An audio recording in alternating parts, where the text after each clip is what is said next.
and happy August, everyone. Welcome back to another edition of the RockCast, a podcast made by Rockhurst University students for Rockhurst University students and anyone who's interested in life at Rockhurst. We are, believe it or not, just over a week away from move-in day, August 18th and 19th, and there are already RAs on campus, student athletes, members of the leadership team on campus. So in a way, the 2021-22 academic year is already underway. It has already begun. Today, we're going to talk about that first week, moving in, dorms, first classes, things like that, and we'll get stories from our students here. We'll talk about the recent re-mandate of masks for Kansas City, Missouri, and how we think it'll go this time around on campus. Also, we'll have a little bit of senior advice to freshmen that we've put together. Some really good thoughts that may not have crossed your mind as of yet if you're listening to this. And finally, for those listeners, our suggested topic this week was critical race theory. And we'll talk about opinions on CRT and what should and shouldn't happen regarding that. But first, let's introduce our RockCast members for today. Guys, tell us the usual, who you are, major, where you're from. For America, obviously, it's when did you graduate and what was your degree, and what you're up to now. And then the question of the day is, what was your biggest fear before starting college? And what actually happened regarding that?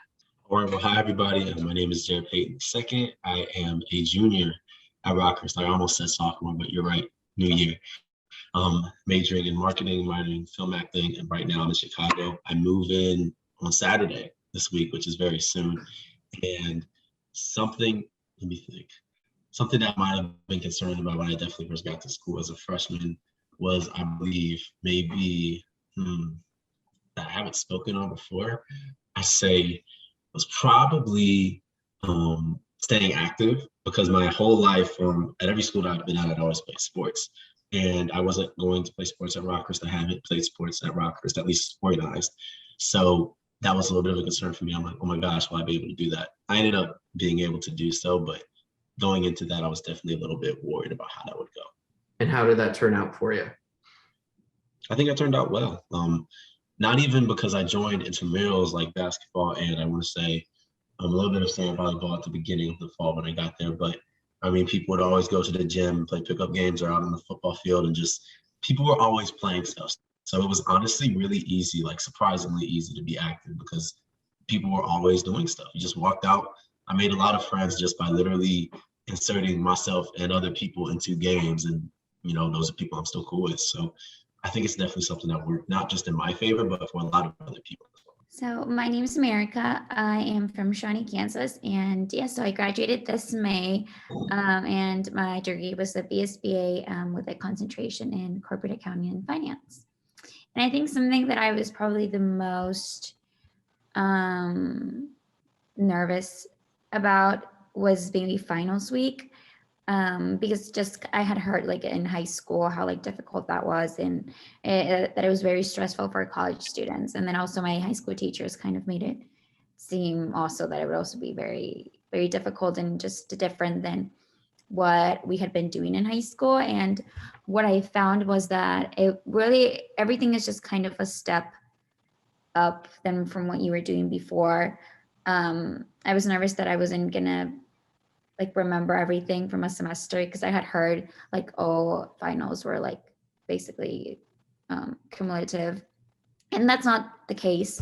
Not all finals are like that. Some of them it's just your last couple chapters, like a regular exam, it's just worth more. And then those that were cumulative, the professor, they tell you what to study. They give you key points. It's not just just study everything. So it was definitely not as difficult. I mean, they were still hard, but they were manageable. It was something that you kind of throughout the semester that professors really prepare you for that point, so you're not blindsided at all. Great, thanks to you both. I'm your host, Chad Schnarr, and if you haven't already, be sure to subscribe, rate, review, leave us a comment. anything you want on any of the platforms where you're getting your podcasts. If you want to watch this as a Zoomcast, you can on our YouTube channel at youtube.com/RockhurstHawk. If you have any questions or topic ideas, or would like to be a guest co-host or a permanent co-host, anything you're interested in those areas, send us a direct message on Instagram at Rockhurst University, or you can contact us through rockhurst.edu. So topic number one, starting a new year off. As we mentioned, next week is move-in day. Jared said he's moving in on Saturday. The week after that, classes start. So we are ready to go. And this can be an exciting time for some. It's a nervous time for others. It's usually exciting for those who are returning, and nervous for the first timers. But looking back on how things have actually gone, tell us about your experiences starting a new college year at Rockhurst, if it's the first one, second one, America, your third, fourth. And if you could give us like a good memory, a funny memory, and then maybe something you'd rather forget, so we can put it, out there, logged for eternity, so you never forget. Just thought about that now. So yeah, whoever wants to begin. I'm gonna let America go first. Okay. Honestly, I loved like move-in day. It was probably one of my favorite things at Rockers. I think I love the excitement around it. I really loved my move-in day. And then after that, I was an ambassador. So we help the freshmen move in. So it was honestly one of my favorite things, because you just get to see everyone extremely excited, nervous. You don't really know what to expect. The weather usually is really nice. So yeah, I think it's a really fun time. And I personally really enjoyed orientation weekend. And I think most people do. So, and I think something that I don't know if it would be funny, but it would just be kind of dumb on my part, was that the people that help move in, so usually it's like orientation leaders, ambassadors, professors, as well as staff members. And you can carve, I think there's like the Aruba, you like, I guess, I don't know how to explain it, what's that called? I don't know, where you like park in front of McGee, if you're moving into McGee per se, or if you're moving into the circle, yeah, Aruba circle, yeah. Yes, the Aruba circle. I couldn't think of the word. I was like, what? But they have like huge like buckets, and then they like can put all your stuff in, and then they can take everything to your room immediately. So it takes like no effort from your part, like whatsoever. All the students do all the work. And I saw, that's funny. It's true. Now that I graduated, forgetting stuff. But so what I did when we got there, it was super busy. And I was a freshman, and my mom was like, let's just let them help us. And I was like, no, like we can do all the work. Like it's fine. Like I don't even have that much stuff. And so that's what we did. We just parked in the parking lot, and we had to take all of my stuff like individually, like everything up. So it took like a really, really, really long time. So I guess like that's another advice, like use the help that is given to you, because it just makes like moving so much easier. Oh, and then I actually forgot about this. This is kind of embarrassing. But I think to live on campus, you have to have like I think it's like the tuberculosis vaccine.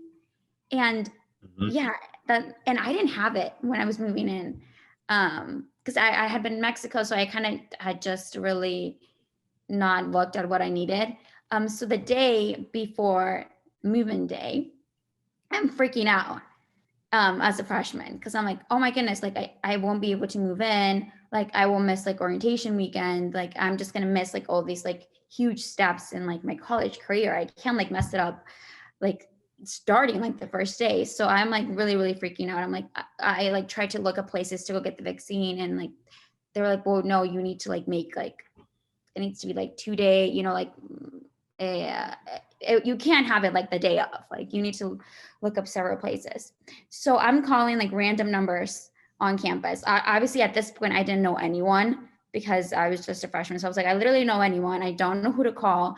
It's probably like 4 p.m. And I'm again, just on the Rockhurst website, looking up random numbers. I find a number. I don't know how I find this number. And so I'm talking to someone on the phone, and it turns out it was Dr. Quick. And we joke about this. We had joked about this recently, but so I'm on the phone with him, and he's like, what's your name? And I'm like, oh, my name is Romo. Clearly I didn't know who he was. And he's just like, I was like, I don't have this vaccine. Like, I won't be able to move in. Like, I'm almost crying because I had called like 10 numbers and no one was picking up because clearly everyone was going home at that point. And he's like, okay, well, I'm on my way home right now. Like, it's okay. You can calm down. Like, you can just come to school tomorrow. Like, don't worry. You'll be able to move in. You can get like that vaccine like this weekend. Everything's going to be fine. And again, I'm like almost crying to someone I don't know. Like, I don't know who this person is. I'm like, it was just really, really embarrassing. So the next day I move in perfectly fine. And then maybe like a week after that, I sign up to join Student Senate. And we're at the first like informational meeting, and they're like introducing everyone. And then they're like, oh, and then our advisor, Dr. Quick. And I'm like, oh my goodness, this is the person that I talked to on the phone. And I was so embarrassed. I was like, I'm literally not going to get Senate. Like, I was so like unprofessional because I was like almost crying on the phone for something that was like easily fixable, clearly. And then he comes up to me and he was just like, oh, you're America, right? And I'm like, yes, that's me. So it was funny that I met him like before school started. And then I stayed on Senate throughout my whole 4 years. And then at our last Senate meeting, he came up to me and he told me, he's like, do you remember when you called me? I'm like, yes, I know. I remember. And it was very, very embarrassing.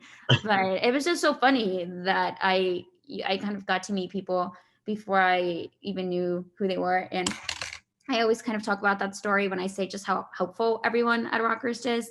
Obviously, that was not part of his like duties as dean of students, probably like figuring out like moving stuff. But he was just very, very helpful. So that was embarrassing. And it's interesting now. There's a different vaccine. So I guess I don't know. Do students have to get vaccinated? I think so. Or just in general for like the tuberculosis? For COVID, I think so now. Oh yeah, that was made mandatory. I want to say, Chad, why don't you say about I think a month and a half ago, maybe like early June, maybe. Yeah, there's a couple. I think there's like 3 exceptions that you can apply for if it's religious or personal convictions or something like that. Yeah, but for the most part, yeah, we're one of. It used to be just one of 2 schools in the Kansas City area. I think that one up in Liberty. Can't remember. William Jewell. Yeah, they were requiring it, and I think a couple others are on board. I saw it in news release here recently, but yep. So the idea of having to have vaccines to go to school is not a new thing. No. Definitely. That's an interesting story. That's such an interesting story. Oh my gosh. I feel you with that. I know for me, I think one thing I can at least relate to you with, America, was the idea of, I think the fear that I had in general was, I always have been a very outgoing person, but not knowing anybody when I got to Rockhurst. Even though everything was totally fine, I was just automatically frightened. And I was more frightened because I remember it like it was yesterday, the day that, first day of orientation, all right, which was also moving day. I remember I wake up, my mom had told me, she was like, Jared, we want to leave at like 4 in the morning, which is early, but that is when we were going to leave. I wake up and my body was going through some changes because 2 days prior to moving, I got my wisdom teeth pulled out and it was just horrible. Like I couldn't talk. My face was all flamed up. Like it was just bad. Just really bad timing going on in my life right then. And so at this point, my sleep schedule is very jacked up. So mind you, I do wake up to a 3 a.m. alarm and I just walk around the house. Like, I don't even think I remembered it. I was just so out of it. I woke up and then I just go right back to sleep. And then I wake up for real this time. And the thing, if you guys have had your wisdom spoon before, you will know just how exhausting you can be, just how exhausted you'll be for the days following. I woke up at 8. I think at this point I had actually slept about 12, 14 hours straight, which is crazy. And my mom's in disarray, like, Jared, we have to leave now, all this stuff. So we're rushing everything into the U-Haul to get down there. And we do get down there, but it's like 4 p.m. My moving schedule, my time was like maybe 12. So orientation stuff had already started, and I'm just moving into my room. And I had like 5 or 6 relatives with me. We're all just like scrambling, putting everything up. And everything was set within like 20 minutes because I had a lot of people there. And then I go out to orientation. The second event ended up being the soccer game, the exhibition game between Rockhurst and UMKC. And, that's a whole big deal. So we're all over there, I'm having fun. I get a call from my mom, and she's mad because I left my fridge at the house back in Chicago. And that meant that they had to go somewhere in Overland Park to get a new fridge, bring it back. I had to leave the game because, mind you, I have my swipe to my door. They didn't have it. I was supposed to give it to them, but I forgot. Essentially, like, I was just all over the place when I moved in that day. And it was a really funny story to look back at because some people just remembered me like popping up out of nowhere and then being there. I got to orientation because, as I said, I was late by a few hours. So at this point, I'm really nervous because I'm starting to see some people already get to meet new friends and already, start to share energy. And I pop up, I'm looking around like, I actually don't, I do remember the first person I talked to. His name's Matthew Abeda. He is a junior on the cross country team. Really cool guy. But he came up to me. He was on my orientation team. He just saw me sitting there quietly. Like, this is a moment I've never had in my life. I'll never forget it though. Real good guy. Just comes in, we just talk for about 30 minutes until the next event. That was it. So everything cleared up. Everything was fine. But leading up to that point, it was a lot of chaos on my behalf. Seems like everybody's got a story, something like that, where, you just want everything to go perfect, and it never does. And you think your whole world's blowing up, and it's not that big of a deal. Yeah, everybody goes through it. Yeah. So, and that's kind of, why the podcast is here, is kind of share these stories and like, yeah, everybody goes through this stuff. It's no big deal. Here's a bit of advice for you, yada, yada, yada, is what we do here. So one thing that we do in the marketing department is when we do our videos, whoever we're talking to, if they're seniors, we always ask them, what advice would you have for incoming freshmen or first year students? And we'll kind of compile those. And then last week we released a video that had just like the accumulation of maybe 6, 7 of those. So what I'd like to do now is kind of play that. So if you're not watching on Zoom, you can hear the audio and you guys can see the video here if you're watching on Zoom, watching on YouTube. And then we'll kind of talk about what was said and what you agreed with, what you definitely agreed with, and maybe what you'd add to the pile here. So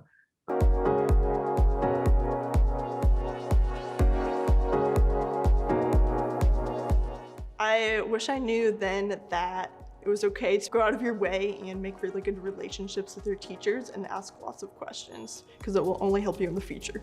Whether it was to ask someone random in the hallway how to print something, to ask a professor for help with class, or even to ask the counselors for help if I needed it.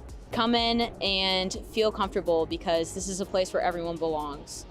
The number one thing in college is communication with professors, with coaches, and even with friends. I feel like if you communicate what's going on with yourself, or if you're not feeling well, or if you have to miss class, communication is one thing that freshmen should have to learn to do very well. I wish I knew that getting involved in day one was as important as it is. You meet all kinds of new people, have all kinds of new experiences, and that starts right at orientation when you move in. Learning how much more there is to college than just going to class, like meeting people, being a part of organizations, like becoming more of a leader. And that aspect is something that I wish I would have been more attentive to my freshman year as opposed to like junior and senior year. I wish I knew how fast college was gonna go by. I wish I would have known that I needed to be present in every second. So just take advantage of every moment that you have, any opportunities, go out and do it. This 4 years at Rockhurst is meaningful and you have so many opportunities to take advantage of. I think there's a lot of pressure to just come into college and know exactly what you're supposed to do with your time, where you're supposed to be, what you're supposed to study, who you're supposed to be friends with. And I think it's important to know that that takes time. You know, when you come to like a new school, you try to fit into like what's going on in the status quo. You know, whoever you're meant to be friends with, like they're gonna love you no matter what, for the good and for the bad. And so life's too short to not be yourself and not live every day to the fullest. When I started at Rockhurst, I feel like I was so consumed worrying about things that were out of my control or that were so far down the line. And now when I reflect on my past 4 years, I realize everything works out how it's supposed to. And even if you wanted one thing to happen and that doesn't work out, it's because a better opportunity is coming your way. And so that's something I wish I knew before.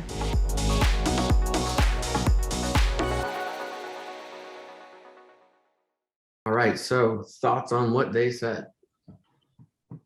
First, I want to point out, looking at the picture, I think it's so cool. I had never seen that photograph of us when The we 21? yeah, during Really? orientation weekend. I remember taking it, but I had never seen it. So it's so cool because I remember in the moment, you're like, oh, wow, this is so cool. Like the thought of graduating seems so foreign because you're literally, it's orientation weekend. So it seems like it's going to take forever for that to happen. And then one day it does. And then now I look at that photo, I'm like, oh my goodness. I used to think that it would be forever. And it wasn't. It was so fast. Oh. Nostalgia, it's getting to me. You still have half of college left. Okay, true. That's true. I like how you said that so fast. But it's only 2 years. That's the thing. It's only 2 years. That's true. 2 years. The pandemic started, my junior year? Mm-hmm. Still happening. No, it's really funny. It's like, I'm not even big on TikTok. I promise you guys that. So this will be like a moment of comic relief for everybody. When there are these TikToks I've seen throughout the time, they're starting to come up again where people that are in my grade, they make jokes about how they haven't been like at college since they were freshmen. Because like that was when COVID started. And every time I see them, it just makes me giggle because my whole sophomore year, that was the case. I was here at home, still in school. But yeah, it's interesting because you're right. I think that even when I thought that the past year was going to be forever, it really went by even faster than what I thought. So I know that the next 2 years will go by fast. And yeah, I think it's funny how everybody's advice almost surrounded upon this idea of either wanting to be present or just wanting to, I guess, wish they knew that the time would go by as quickly as it did. So like even I can take that advice as a junior in college. So I think that applies for everybody, really. No, yeah, I agree. It definitely does go by so fast. And everyone says that, like orientation weekend. I remember I don't know if I can say what happens, but there's this part where the seniors talk, and I remember one girl, she was crying and she was just talking about how Rockhurst had become her second home and how time was going by so fast and that this was her senior year. And that really, to this day, that was something that in that moment, I didn't really understand because I was very excited and I was hopeful that one day that I would feel the same way she felt about Rockhurst, because it's the type of connection that I wanted to have with, like, I guess the college that I had chosen. And I didn't know if that was going to be the case because, it had only been 3 days. And so it was very, I guess, nice and even nice now looking back, and knowing that I really did end up feeling the same way that she did. And just this like immense, really like the love for the place that I had chosen. And it really does become your second home. And then there are things you can do, like the seniors in the video were saying, to make it your second home. You really have to like reach out to people. And even though people are really good about, like you said, Jared, when you went to orientation, how, someone came up to you and started talking to you.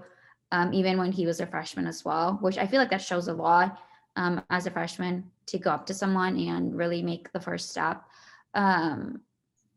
You still really have to put yourself out there. I think that's probably the biggest thing. And I know a lot of people, that's something that they kind of regret or wish they had done sooner. Just to really reach out to someone in your classes, orientation weekend, and it's never too late to do so. Even my last semester, there was a lot of people that I got really close to that I'm like, wow, I wish I would have done this before.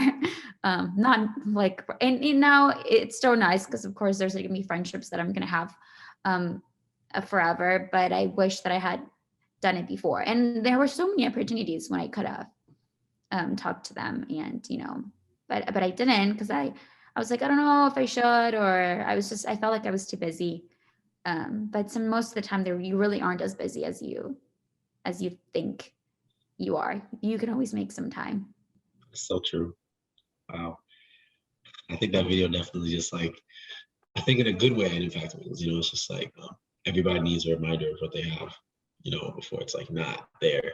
But even then, everybody pointed out the idea that, it's Rockhurst is a community that you will have, for a lifetime. So even when you do graduate, and you probably could speak on this, America, that there are bonds, there are relationships that you built during your time here that you will have for a great amount of time, develop into other things as well. So it's just a great thing to have.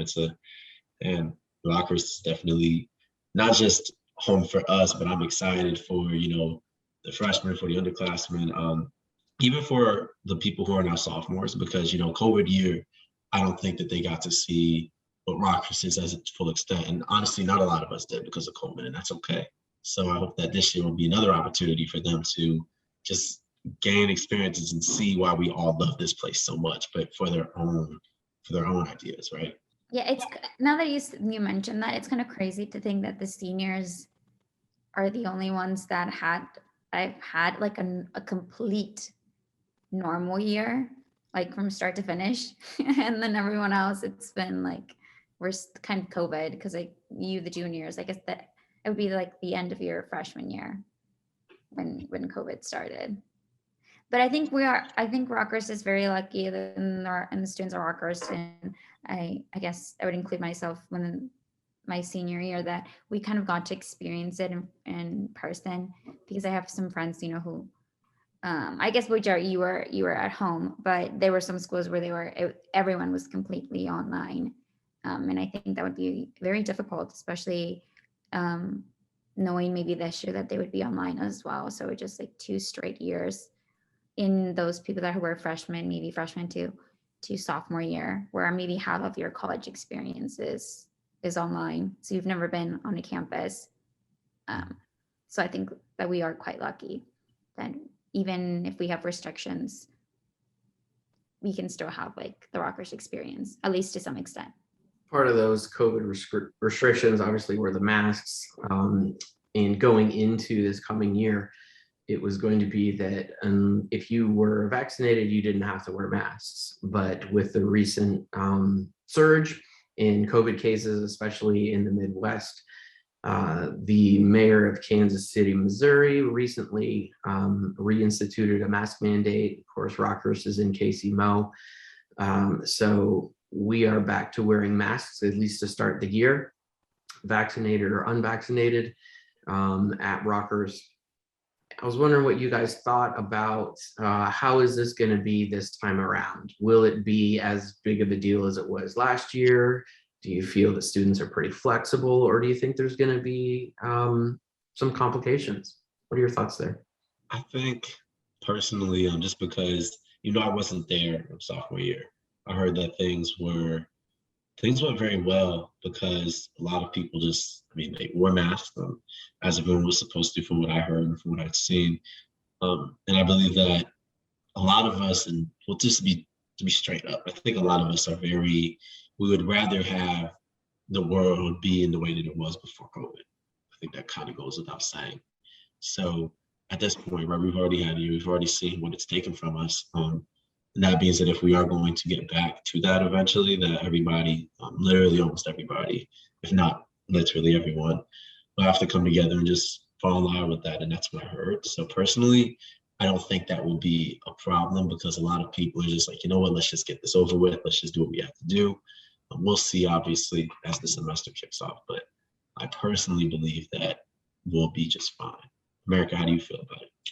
I think so too. And right before we actually start recording, we were talking about like this mask mandate. And I think something that will really help is that this past school year, students wore a mask throughout the whole year. So it really won't make much of a difference, especially for returning students, because it'd just be the same as it was last year. And everyone seemed quite used to it. I know for me, towards the end, it was normal. It wasn't something that I had to think about. I just knew I had to wear my mask to classes. So I think it'll be quite easy, especially for those returning students. And then even for the freshmen, I mean, they all had to, if anything, they've had to wear a mask. Either they were online or they've had to wear a mask like for 7 hours straight. So I think this would be quite a relief because, I mean, you go to a class and it's like only 50 minutes and then you can take it off. Or maybe if you had 2 classes just right after each other, I mean, the max it could ever be would be like less than 3 hours. So I think it would be actually quite easier for them, for our high school students. So for the incoming freshmen, I don't think students would be difficult about it at all. Now, it could be a point of contention. It may not be, like America said, we were kind of talking before we started recording about how, people are used to it. Yeah, you just put the mask on unless it's a matter of really strong convictions one way or another. And there's been a lot of topics that have really strong convictions attached. And one of those topics is critical race theory, which was brought up to us as a suggested topic. So we're gonna hit a little deep here. So with regard to critical race theory and everything that's been said about it, it's almost like everything that surrounds the topic as well is part of the I don't want to say controversy, but part of the priority and what needs to be addressed. So to start off, I guess there's really 3 things. It's what is CRT? Should it be incorporated? And what about the country's history should not be shared? Or is there anything? I think we should start off a little bit with because you're right, with CRT, there's so much to unpack. I've heard a lot of different perspectives, but I think first we should maybe address, the need, the mandatory, like some people that have been talking about CRT in schools or whether that be institutions, wherever that's at, like CRT started off as a course for law students, right? And now it's kind of reaching its way down to, people are talking about should just be in middle schools, high schools, elementary schools, college. That's the first question. I'll kind of give this to you, America, so I can see where you're at. Is it a need? Is it something that should be taught in schools? If so, why not? Is it a need for CRT right now? Oh my goodness. Jarrett, why would you put me in that position? I actually would want to hear your opinion first. I mean, if you want me to go first, I'll go first. I just kind of wanted to put that out because we can go step by step. There's so much to unpack, but I always like hearing people's perspectives on it. But the need, if we're just talking about the need, and that has nothing to do with more of, or I guess you can even really say what CRT is, just the need for it. I do believe that with education in general, if things were addressed in certain ways, that it wouldn't be something that would be as controversial as it is. I've been and heard takes where just the idea of CRT is controversial within itself. And that's when you take away the political standpoint of it, you take away the race aspect of it. Sometimes people just hear CRT and it's just like, whoa, like it is an immediate concern for people for something that needs to be addressed. So the need, I feel like something definitely needs to be done as far as addressing not even just our nation's history, because that's not really the biggest part of it for me, but just the idea of, I guess, what has happened and how history has a direct impact on where we're at today. That's the important part. There are a lot of people that think that things, it's 2021. There are a lot of people that believe that things 50 years ago, 100 years ago, 150, 200 years ago don't really matter to where we're at right now. And they'll say, oh, well, that was so long ago. Can we just forget that? We don't have to talk about it. It has nothing to do. And here's the thing. Yes, it is 2021. Yes, a lot of things are legal now and promoted that were not legal or promoted back then. But it's important to know why that was the case. It's important to sit down, and we don't have to bash each other for what it was, right? Just to simply have a conversation about it. For example, I can always go back to this, but I remember learning about the American Revolution coming up as a child at least 6 or 7 times distinctly, like not just once when I was in the 4th grade. Like I just remember multiple times where we probably all can talk about it, when we heard about the American Revolution. Is that an important piece of history? Of course it is. America was founded on it, but we don't talk about the things that happened after that or even before then, right? On whether that be like something like the 1619 Project, which is when slavery really started and how that progressed and how that does have a direct impact on where we are right now. And CRT addresses a lot of that. I think that because we're still dealing with, mindsets and perspectives of people that don't want to try and connect between the past and the present, and that's why you have a lot of feet. That's why there's a lot of controversy, because the way I see it, there is no difference between telling somebody about the American Revolution and something like that, but we didn't address that to begin with. So now that we do it, it's just a lot of time that's gone by, and it just makes it seem heated. It is, a lot of people will say that CRT divides. I do believe that is completely based on your perspective, right? Like if I tell you something, for example, how you perceive it is how you are going to perceive it. I cannot force you to feel a certain way about it, and vice versa. So the need for it, as I said, something definitely needs to happen. I'm not saying it's CRT, but we definitely do need to change the way that history is told in our books, what is told, how it's told, whether that is CRT or not. I do think I should probably do a little bit more research before I'm able to say that CRT is what we need, because personally, I'm not that person to be able to say that. But we do need some type of change for sure. No, yeah, Jared, I would definitely agree on the part that I also feel like I would need to do way more research to be able to be like, hey, this is exactly what we need or not.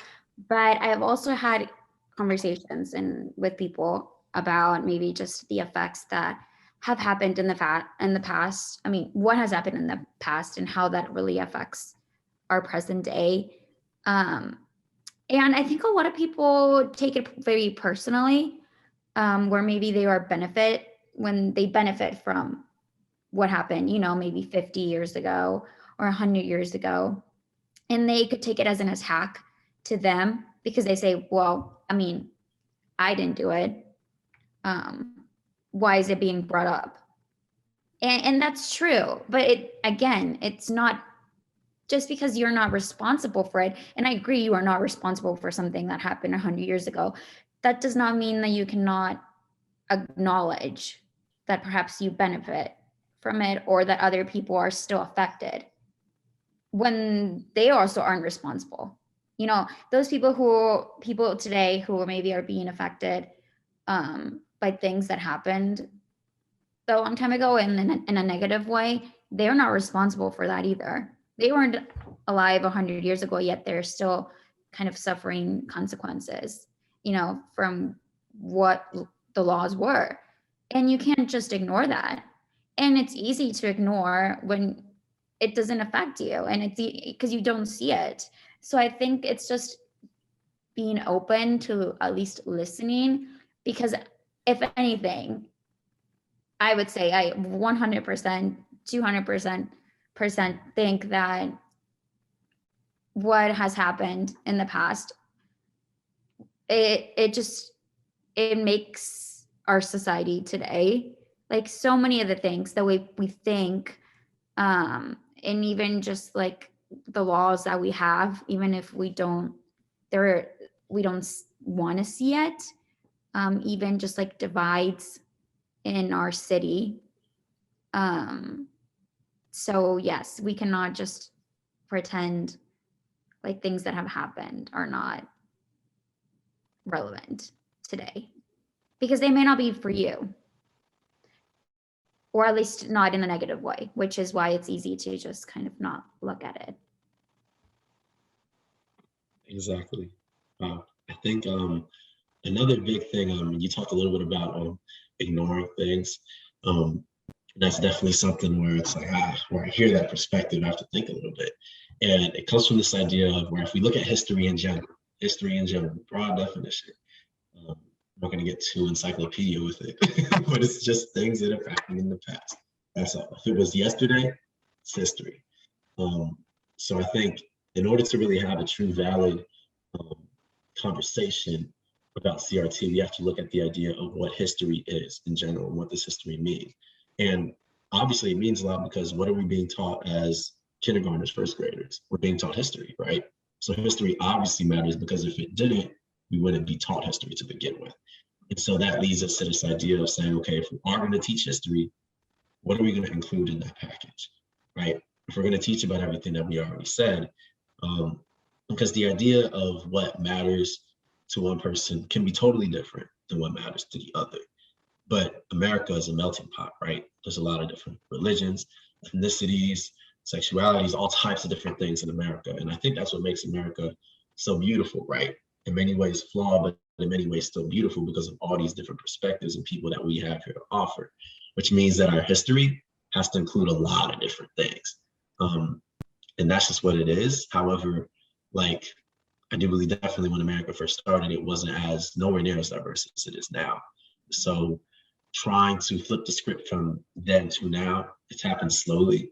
But I think bringing up CRT, it goes a lot deeper than just the critical race theory, a lot deeper than just race. It goes as far as history and what do we deem as important or not. Because if it's history, I say we teach it. If it's not history, don't teach it. Yeah, I agree. I mean, yeah, it's a heavy topic, and I feel like I tried to like research a little bit about it, and then there's so many articles, and everyone seems to have their own distinct definition on it, which I think makes it very hard to pinpoint, and to really give like a definite opinion about it. Because I could be saying something and someone else could say that that's not what it is. So yeah, it's kind of hard to say that when everyone seems to have a very different definition on what it is in the first place. Exactly. And I think maybe something we could address is the best way to really, if you really want to build your own opinion on something like this specifically, you can say this with a lot of different topics, but critical race theory is definitely something that is a little bit more coming, and it's on a resurgence right now, as many people would know. The best way to form your own opinion on that, because just like COVID and just like a lot of other things, it's become highly politicized. People will try to say that Republicans are against it and that Democrats are for it. Whatever, look, at the end of the day, you're going to have your own opinion. And if you want to create that, the best thing you can do is pick up a book. It doesn't have to be the book Critical Race Theory, but look into an author, right? Just look up, say, on perspectives on blank in critical race theory, because it's not just talking about racism, it talks about a lot of different things. That's the best way, because I do believe that some things, especially like this, and a lot of things, to be honest, are made a little bit too political, and it's hard for us to create our own beliefs on how we go about it.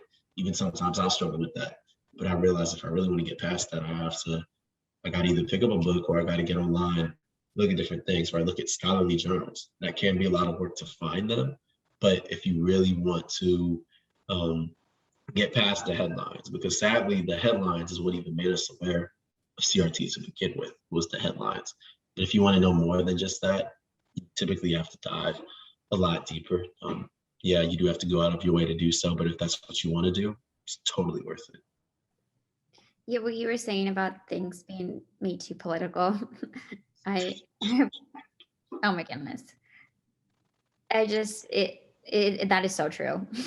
Because I think so many topics nowadays it's like, if you defend it, you're like defending a whole political party. And it's like, no, that's not the case. Like, this is just one subject that shouldn't have been made political. I mean, this is my opinion. Again, my opinion. And that shouldn't have been made political in the first place. And I also think some topics they're made like sensitive topics for those watching on YouTube. I was making air quotes, because when they're not, when people don't want to talk about them because they're like, oh, that's such a sensitive topic. I mean, not to bring that up, but like just race in general, I feel like, or like racism. Why? For me, I don't think that's a sensitive topic. I think that's something that needs to be talked about, that happens. Why is it sensitive? Why can we not talk about it? For me, it's just like, I don't see how it's sensitive at all, or how that's political at all. Like, this is, if it's happening and it's a big thing that's been happening in our country. I mean, our country literally is known to many countries because of like the racism that exists, even though racism does not just exist in the United States. Even though some countries like to say that it does, that is not the case. There are many, many countries where it exists. So I don't understand why it can't just be talked about in conversation calmly. Why is it sensitive when it happens? I don't know. Like, it's like people don't want to talk about it when it's happening to people and it greatly affects their lives. Maybe we're going off the topic of the question, but I think that comes back to it though, America, because like critical race theory in general, and like just picking apart, right? Critical is the idea of taking something that is just in a way it can be hazardous, right? And I do believe that what you're talking about is, why is that conversation hazardous when it should not be? Like, it should not be hard to sit down and have those conversations. I'm like, for me in general, just kind of in general, because I do think that sometimes stuff like this, you'll have conversations like this with your friends. Sometimes maybe you won't. Everybody's different with that. I do believe that I can have friends with people regardless of who they support politically, as long as we can have conversations, right? And it doesn't mean that it's me yelling at you and calling you stupid for being what you are. It's just, hey, let's just talk about it, right? We may disagree, but that's okay, because as human beings, we're all flawed, and we have to understand that you're not going to hear exactly what you want to hear the other person. And race is, and even deeper than that, we have a lot of problems where it's hard to do that. Race definitely is a very difficult topic to just sit down and have a heart-to-heart conversation without politics being thrown into it, without hate being thrown into it, and without just, I guess, just a lack of sincerity being put into it. And that needs to change. As I said, I'm not saying that critical race theory is the answer, but something definitely has to be done about that. And nobody can really tell me I'm wrong on that, because if it didn't need to, we wouldn't have the problems that we have today. We wouldn't have problems like this that are made literally political. Like, nothing is political, as you said, about hate. Because at the end of the day, if I hate you, America, I'm going to hate you. It's not because of politics, it's because I feel that way, right? So if we can admit that, we have to work on depoliticizing not just things like race and CRT, but so many things. I mean, heck, we're talking about a disease, COVID, that's been made political since February of last year. And in all honesty, I think that's why we haven't made the strides that we would like to have seen. That doesn't even go into the vaccine. That's just in general, because you'll turn on one news service, they're talking about this, right? CRT, COVID, this. And the other one's talking about something totally different. Typically, we make choices to say whether we're going to watch this one or that one. All I can tell you is that to make your own opinions on things, sometimes you just have to go a little deeper. And it's really hard to do that. I really don't like that, but you're definitely right about the idea of just, there are certain things that should not be political, but we live in a society where that is the case. Lots of other places that happens. So that's not just, oh, America, you're so political. Lots of places have this, but I do believe there are ways to work on it. And I don't know this for sure. I do think that critical race theory does address some of those things, but as I said, I definitely gotta do my research to fact check and make sure that that's the case. So don't take my opinion as fact. Hear what we say and do your own research on it. you create your own perspective on it. Yeah, because again, this is just like our opinion. Even though some things, like you're saying, I feel like this conversation slightly reminds me of one we had back in January when we talked about what happened at the Capitol, because one of the main points that we made was that, like, why are these things happening was the question, and we talked about how people are not like wanting to listen to like the other side of whatever side you are. This is not just like your political side. This could be about any topic. You're just not wanting to like even listen to what someone else has to say. And maybe just like our ability to be more compassionate and just good listeners. You really have to be a good listener. I mean, if you want your opinion to be heard, you have to be a good listener first, and for it to be valid. Because I know for a fact you are not I will not put weight into anyone's opinion if they are not a good listener, if they're not willing to listen, because your opinion, where is it coming from? Where does it stem from? It only stems from what you think and your biases, because we all have biases. So if you're not willing to listen to what the other side has to say, then I feel like your opinion, it's so one-sided. So again, we just really have to be good listeners. And if someone is saying that, if someone is talking to you and they're saying that they're hurt and that they have been hurt, and that they're suffering, listen to them. Don't just say, oh, well, it's not because of whatever reason that they're saying, or, oh, you're fine, or those things are not happening anymore. I mean, if they're saying it, it's for a reason. Clearly, people are very mad today about many things. So let's take some time and listen to why they are mad. Why are people so mad about things that are happening today? Then maybe they don't affect you, because we all have things that don't affect us. So again, just take the time to listen and actually listen. Don't just be like, oh, okay, and just be waiting to like give your response. Take it in, take some time, research about it. Don't just hear them. There's so many stories online. I feel like if anything today, you can find so many information online, on TikTok, on YouTube, about people giving their experiences and on anything. So there is no excuse for you to just be like, oh, that's not true. If there are hundreds of people talking about something that they have suffered through, you cannot just say it's not true. And if it's been made political, it's because, when it shouldn't have been, it's because there's some weight to what is being said. So that's what I have to say. That was powerful. Oh my gosh. Ooh. Yeah. Just to back off what America said, listening. You have to be able to listen. I think that everybody sometimes, and it's okay, because at the end of the day, your opinions and how you feel is your own, right? So of course you're gonna hear things that are just gonna kind of fall on faint ears. You're gonna hear it and be like, I don't like that. And sometimes you're gonna be very unapologetic about how you feel about things. And that's natural, because we all have those things. But it's just really important to sometimes set those things aside and to just listen. Sometimes there's been a lot of times in my life where I listen to maybe what somebody said, somebody that I might not have even agreed with. I hear what they say and I'm like, whoa, I understand that. I actually can identify with you. But if I was never willing to listen to that and put aside my own perspective or how I felt, that moment of enlightenment never would have happened. So, and I think we're all able to have those types of moments. So this is not just a me thing. We can all learn, and you learn literally every day by seeing things, by hearing things, and by saying things, right? Those are three basic ways that you learn. So outside of school, more often than not, these are conversations that you're going to have with your friends, that you're going to have with your family members, right? With people that you care about.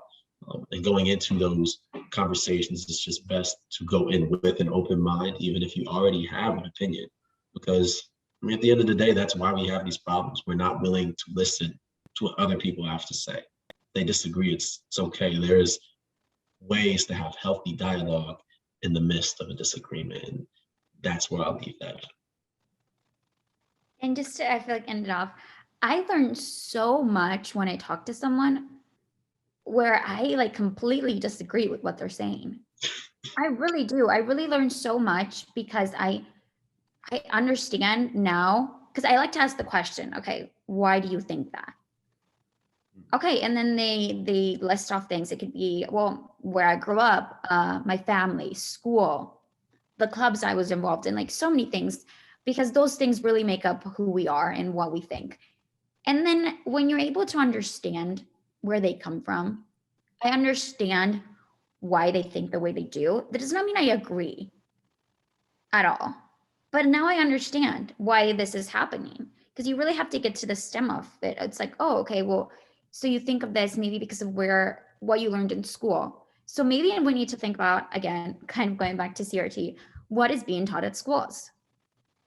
So like, I feel like you just, again, you really do learn so much when you talk to someone where you do not disagree, where you disagree with them, because you are able, I think you have to understand the person first and know who they are in order to understand why they think that the way they do.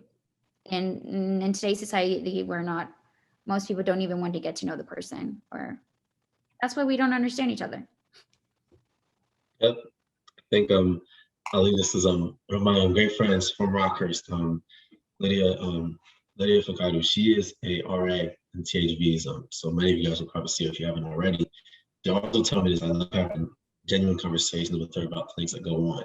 And she'll tell me about certain things and I'll never forget it. But it's the idea of, are you listening or are you planning your next rebuttal? Like, are you actually listening to what somebody's saying? You're just saying, putting in their shoes, right? Seeing how they grew up, seeing what they believe in and why they believe it. Or are you literally listening to what they're saying and just planning your next rebuttal, planning to just go and fire off on everything that they just said? That's what it takes, right? We have to be listening. We have to be listening. That's all I can say. Gotta be listening. Great stuff, guys. A few minutes ago, before you got into talking about the listening stuff, I was gonna bring it back around to, I think Jared, you said when you're talking about freshman advice, being open to listen to one another, is what you said in regards to just, here's how you survive your first week at college. And it still is true for something as deep and important as understanding each other and understanding difference of opinions and stuff. So, America, I loved your quote. If you want your opinion heard, you got to be a good listener. I think that's great stuff. And one thing I've really appreciated during this first season of the RockCast, as it comes to a close here, is the different perspectives you all have brought, and how that's really a reflection of the university. And one thing, I haven't been here a really long time, but one thing I really appreciate is the respect for other people's perspectives, even if it's something that you absolutely disagree with. At least hear them out, give them a good listen. So great stuff. And thank you to our listener who submitted that as a topic. America, some of your finest stuff there. In this, your last official episode as a regular contributor. We'd love to have you back as a guest, of course, but thank you so much for an entire first season and all you've done there. Jared, obviously you as well, but you'll be back. So again, if anyone has any interest in being a co-host and getting involved in talking and listening in about perspectives and stuff as we do here, please let us know. So for that is the end of episode number 16, the final one of the first year. You can find us anywhere you find podcasts.